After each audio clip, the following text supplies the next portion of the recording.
और वहीं देश भर में मेडिकल हब के रूप में उभर रहे जोधपुर में डॉक्टरों को ट्रेनिंग देने के लिए डमी मरीज का इस्तेमाल किया जा रहा है। ट्रेनिंग के लिए करोड़ की लागत से लैब तैयार किए जा रहे हैं। लैब में मेडिकल छात्रों को वास्तविक मरीजों के बजाय डमी पर मरीज पर ट्रेनिंग करने के उस तरीके से काफ़ी सहूलियत मिलती है, जिससे रियल लाइफ में होने वाली गलतियों की संभावनाएं भी कम हो जाती हैं।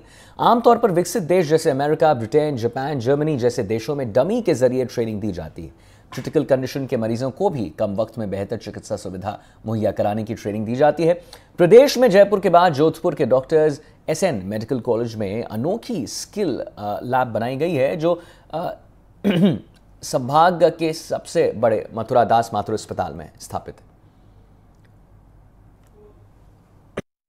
आधुनिकता के इस दौर में मेडिकल के क्षेत्र में विश्व भी भारत का लोहा मान रहा है, जहां स्किल के इस दौर में भी अब जोधपुर के एसएन मेडिकल कॉलेज में भावी डॉक्टरों को विश्व स्तरीय मेडिकल सुविधाओं के तहत करोड़ों रुपए की लागत की डमी के द्वारा अब मेडिकल का प्रशिक्षण भी दिया जा रहा है, जिसे अब किसी मृत शरीर पर शोध करने की बजाय 1 करोड़ रुपए की जो विदेशों से इंपोर्ट की गई है उस पर इनको जो है प्रशिक्षण दिया जा रहा है। और हूबहू जितने भी जो डिजीज होते हैं, जितने जो रोग होते हैं, उनको जो है वरिष्ठ चिकित्सकों द्वारा जो भावी डॉक्टर्स हैं उनको प्रशिक्षण दिया जा रहा है। आप देख सकते हैं कि किस प्रकार से जो एक डमी है उस पर मरीज को जो है वो एक हेड इंजरी का जो पेशेंट है उसका आईसीयू के इसमें किस प्रकार से उसका उपचार किया जा रहा है। और वरिष्ठ चिकित्सकों के साथ जो भावी डॉक्टर्स हैं जो एसएन मेडिकल कॉलेज में जो हैं वो शिक्षा ले रहे हैं मेडिकल की, उनको जो है यहाँ पर प्रशिक्षण देने के साथ ही जो मरीजों के लिए जो एक्सीडेंट या दुर्घटना के समय जो गोल्डन टाइम होता है उसमें किस प्रकार से उसको कम समय में बेहतर उपचार और हाई टेक्नोलॉजी के साथ उनको जीवित रखने के लिए जो है वो जीवन दान दे सके, उसका प्रशिक्षण भी दिया जा रहा है। और इस वक्त हमारे साथ में जो है जो मेडिकल कॉलेज के वरिष्ठ डॉक्टर हैं, डॉक्टर नवीन पालीवाल हैं, वो भी हमारे साथ हैं। हम उनसे खास बातचीत करेंगे। सर, स्वागत है सर आपका एनडीटीवी पे। सर, जो ये स्किल लैब है, यहाँ पर मरीजों को प्रशिक्षण भी दिया जा रहा है, क्या विशेषता है अपने आप में, कैसे ये अनूठी है? ये सिमुलेशन लैब है। हम सिमुलेशन बोलते हैं कि जो रियल वर्ल्ड को है ना, वो हम लोग कैसे एक प्रोटेक्टेड एनवायरनमेंट में कर सकते हैं। जैसे कि अभी हम लोग एक वर्कशॉप चल रहा है, हमारा केस मैनेजमेंट चल रहा है, जिसके अंदर हेड इंजरी का पेशेंट है जो कहीं पे काम करते हुए 10 फीट की ऊंचाई से गिर गया था। उसका ब्रदर उसको लेके आया था। हमारे कैजुअलिटी के जो डॉक्टर थे उन्होंने उसको रिसीव किया, उन्होंने उसके बारे में जाना, उनके साथ में हमारे नर्सिंग स्टाफ थे, उन दोनों उसको मैनेज किया और फिर उन्होंने एडिशनल हेल्प बुलाई, क्योंकि पेशेंट का जीसीएस बहुत लोअर था, वो बेहोश था और उसका सैचुरेशन और बीपी भी नहीं आ रहा था। तो इमीडिएटली उसने बाकी डॉक्टर्स को जो वहाँ काम करते हैं उनका कॉल के लिए बुला लिया। सब ने मिलकर एक टीम की तरह अपना एक टीम लीडर चुना और सब ने अपना वर्क एलोकेट कर दिया।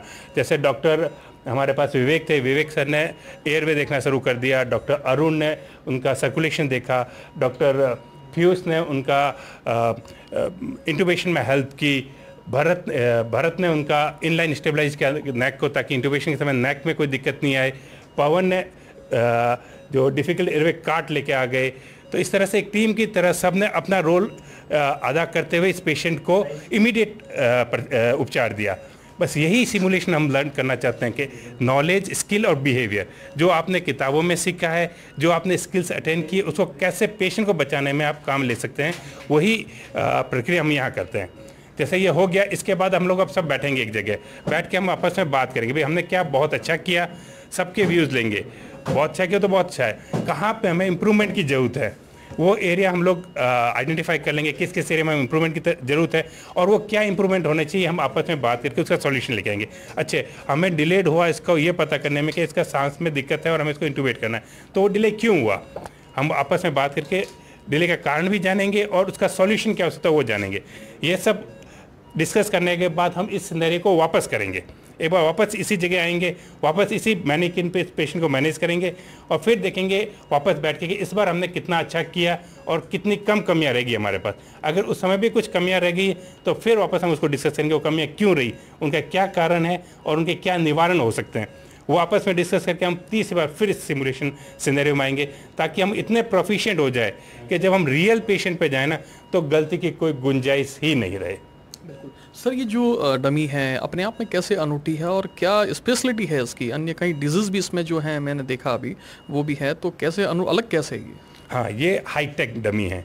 हम इसको हाईटेक इसलिए बोल रहे हैं कि इसके अंदर हम वो सब चीज़ें रेप्लिकेट कर सकते हैं जो रियल ह्यूमन में, जैसे ये आंखों को ब्लिंक करेगी, इसका जो प्यूपिल्स है वो लाइट को रिएक्ट करेगा, इसमें सांस की आवाज़ें आएगी, जैसे अस्थमा का पेशेंट जिस तरह की सांस की आवाज़ आती है वैसे हम इसमें कर सकते हैं। इसके अंदर धड़कन की आवाज़ आएगी, आंत की आवाज़ें आ सकती है। इसके अंदर अगर पेशेंट का हार्ट अटैक आएगा तो वो चेंजेस आएंगे, पसीना आएगा, ये इसमें ताने भी आएगी। तो वो जो जितनी भी कंडीशंस ह्यूमंस में हो सकती है बीमारी में, वो सारी की सारी हम इसमें रेप्लिकेट कर सकते हैं एज पर आर नीड। जी बिल्कुल। तो सर जैसे हम देखना भी चाहेंगे कि किस प्रकार से आप देख सकते हैं ये वो डमी है जिस प्रकार से एक जो जीवित व्यक्ति होता है वो कैसे अपना एक हाव भाव उनका होता है, ठीक वैसे ही आप देख सकते हैं ये वेंटिलेटर भी है और यहाँ इनकी पल्स रेट वगैरह भी जो है वो स्क्रीन पर शो कर रही है। और ये करोड़ रुपए की डमी है जो विदेशों से हैं आई हुई है और इस करीब जोधपुर की इस 4 करोड़ की इस लैब के अंदर यहाँ है जो डॉक्टर और चिकित्सकों को प्रशिक्षण दिया जा रहा है। और ये हूबहू मानव की तरह व्यवहार भी करता है, सांस भी लेता है, पल्स रेट भी है और उसके बाद में आंखें पलकें भी झपकाता है। वहीं जो हार्ट डिजीज हैं, लीवर संबंधी डिजीज हैं या किडनी या अन्य जो ऑर्थोपेडिक्स या जो न्यूरोलॉजी संबंधी जो है डिजीज, उसका भी जो है उपचार चिकित्सकों को बेहतर तरीके से दिया जा सकता है। जो हकीकत में अगर जो मरीज इमरजेंसी में या जो एक्सीडेंटल केसेस जो आते हैं उसको कम समय में चिकित्सक बिना समय का दुरुपयोग किए कैसे उनको ठीक कर सके वो भी प्रशिक्षण दिया जाता है। हमारे साथ कुछ चिकित्सक भी हैं। सर क्या नाम है आपका? डॉक्टर विवेक सोनी। सर अपना आप में अनूठा है, किस प्रकार से प्रशिक्षण दिया जा रहा है मेडिकल के स्टूडेंट्स को और ये क्या खूबी है इसमें?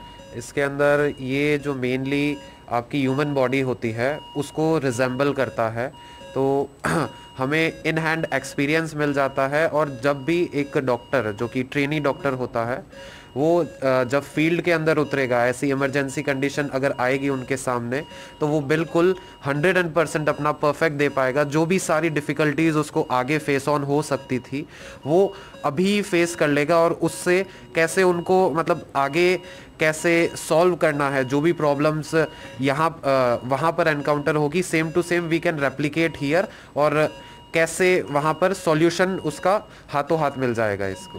तो सर जो अभी जो आप प्रशिक्षण ले रहे हैं ये कौन सा पेशेंट है और किस रोग का जो है आप इसको जो है प्रशिक्षण ले रहे हैं? ये पेशेंट इसके भाई से पता पड़ा हमें कि ये छत पर खेल कूद कर रहा था, वहाँ से गिर गया था। 8 से 10 फीट की ऊंचाई से ये गिर गया, इसके सर पे चोट आ गई थी। इसको फिर रास्ते में जैसा कि उनके भाई ने बताया कि तान भी आई थी, मतलब झटके आए थे और उसके बाद में उल्टी हुई थी, इसको कान से खून भी आ रहा था और फिर ये बेहोश हो गया था। यहाँ आकर जब हमने प्राइमरी असेसमेंट इसका करा तब ये बिल्कुल बेहोशी वाली हालत में था और हमने एज पर प्रोटोकॉल्स इसकी चीज़ें चेक करी। GCS रैपिड न्यूरोलॉजिकल असेसमेंट का एक टूल होता है जो इमरजेंसी में हम देखते हैं, तो उस हिसाब से फिर हमने आगे उसके अकॉर्डिंग प्रोसीड करा। बिल्कुल। तो आप देख सकते हैं जैसा कि जो मेडिकल के स्टूडेंट हैं जो यहाँ प्रशिक्षण ले रहे हैं और ये वो डमी है जो एक जो एक्सीडेंटल केस है जो छत से गिर गया था और किस प्रकार से एक्सीडेंटल केस का जो है वो उपचार इमरजेंसी में चिकित्सकों की टीम कर रही है। और इसके बाद डमी पर प्रशिक्षण लेने के बाद जो रियल लाइफ में जब अस्पताल में कोई पेशेंट जो है चाहे हार्ट का हो या अन्य किसी दुर्घटना का हो तो बिना समय गवाए किस प्रकार से उसको प्रशिक्षित किया जा सकता है, वो इस जोधपुर की 4 करोड़ रुपए की लागत से तैयार हुई इस लैब में वरिष्ठ चिकित्सकों के मार्गदर्शन में इनको प्रशिक्षित किया जाता है। और सिर्फ यही नहीं, इसके बाद लगातार जो है इनको पीपीटी के माध्यम से, पावर प्रेजेंटेशन माध्यम से भी इनसे फीडबैक भी लिया जाता है।